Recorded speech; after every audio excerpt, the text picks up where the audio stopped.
और आज की रात खाड़ी देशों के लोगों की आंखों से नींद गायब है। खाड़ी देशों के अमेरिकी बेसों पर लगातार सायरन बज रहे हैं। इजराइल के शहरों को हाई अलर्ट मोड पर रखा गया है। ईरान आज रात बहुत बड़े हमले करने की प्लानिंग कर चुका है। दरअसल ईरान ये हमला तब करने जा रहा है जब ट्रंप ने ईरान को 48 घंटे का अल्टीमेटम दिया कि हॉर्मुज खाली करो वरना अंजाम भुगतो। ईरान उसके पहले ही खाड़ी को लाल करने की तैयारी कर चुका है। एक तरफ है ट्रंप का 48 घंटे का अल्टीमेटम और दूसरी ओर है ईरान का आज की रात ही काम तमाम कर देने की धमकी। एक ओर है सुपर पावर की साख और दूसरी ओर है ईरान के अस्तित्व का सवाल। एक ओर है ट्रंप की दादागिरी और दूसरी ओर है ईरान की खाड़ी देशों को दफन कर देने की जिद। क्या होने वाला है मिडिल ईस्ट में? ट्रंप के अल्टीमेटम वाला टाइम पूरा होने से पहले क्या करने जा रहा है ईरान? आज रात के लिए ईरान ने हमले का कौन सा बनाया है फुल प्रूफ प्लान? कहां हमले की तैयारी कर चुकी है खलीफा की फोर्स? ईरान की इस धमकी में मैसेज क्लियर है कि अब बड़े पैमाने पर तबाही मचाने की तैयारी है। ईरान की पलटवार की ताकत बता रही है कि ट्रंप ईरान पर बड़ा हमला अल्टीमेटम के बाद करने वाले हैं, लेकिन ईरान उससे पहले ही इजराइल और अमेरिका से याराना रखने वाले देशों पर कहर बनकर टूटने वाला है। सवाल है खलीफा का प्लान क्या है? तो इसे ऐसे समझा जा सकता है कि ईरान के पास हमले के हथियार कौन कौन से हैं और ईरान कहां हमला कर सकता है। ईरान का पहला और सबसे घातक हथियार है उसके ड्रोन। ईरान अब तक 2000 से ज्यादा ड्रोन दाग चुका है और अभी ईरान के पास इसका बड़ा भंडार है।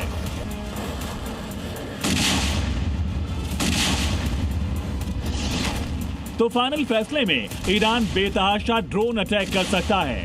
ईरान के पास दूसरा ताकतवर हथियार है बैलिस्टिक और क्रूज मिसाइलें। ईरान की ओर से 600 से ज्यादा बैलिस्टिक मिसाइलें और क्रूज मिसाइलें दागी जा चुकी हैं। इनमें हॉर्मुज जल डमरू मध्य को बंद करने वाली एंटी शिप मिसाइलें और कोस्टल डिफेंस क्रूज मिसाइलें शामिल हैं। ईरान के पास सुपर पावर वाले फाइटर जेट्स नहीं हैं, ना ही अमेरिका तक मार करने वाली मिसाइलें हैं। लिहाजा ईरान की अब की बार की स्ट्रेटेजी दिख रही है, वो है छोटे छोटे चरणों में वार करना, जिसमें हर चरण में ड्रोन और मिसाइल का कॉम्बिनेशन होगा। 37 दिन के युद्ध में ईरान ने साबित भी किया कि उसे कमजोर समझने की नेतन्याहू और ट्रंप की भूल का नतीजा क्या है। सवाल है अब की बार ईरान कहां हमले की तैयारी कर रहा है? अब तक के रुख से लग रहा है कि ईरान इस बार इंफ्रास्ट्रक्चर पर सीधा हमला बोलने वाला है। मतलब ईरान के टारगेट पर यूएस के एनर्जी सेंटर, खाड़ी में मौजूद आईटी कंपनियां, डीसैलिनेशन प्लांट, तेल tanker, Hamas rocket system, Patriot missile battery, US naval base, Israeli defence sites, Israeli शहर हो सकते हैं। हालांकि कहा तो यह भी जा रहा है कि अमेरिकी ब्रिटेन बेस डिएगो गार्सिया पर हमला करके ईरान ने जता दिया कि उसकी रेंज में खाड़ी देश नहीं है सिर्फ, यानी अब की बार ईरान हमले का दायरा बढ़ा भी सकता है। आईआरजीसी का घरेलू air defence system F-35, MQ-9 drone, A-10 jet, black hawk helicopter गिरा चुका है।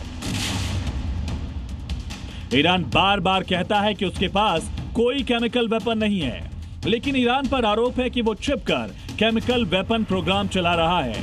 ऐसे में डर इस बात का भी है कि ईरान अपनी बैलिस्टिक मिसाइलों में केमिकल या बायोलॉजिकल वॉरहेड लगाने की कोशिश कर सकता है। सोचिए, ईरान अगर इस तरह का घातक हमला करता है तो जहां करेगा वहां किस लेवल की तबाही मचने वाली है। रही बात ट्रंप की तो उनके अल्टीमेटम, सीज फायर और पीस प्रपोजल्स की ईरान पहले ही धज्जियां बिखेर चुका है।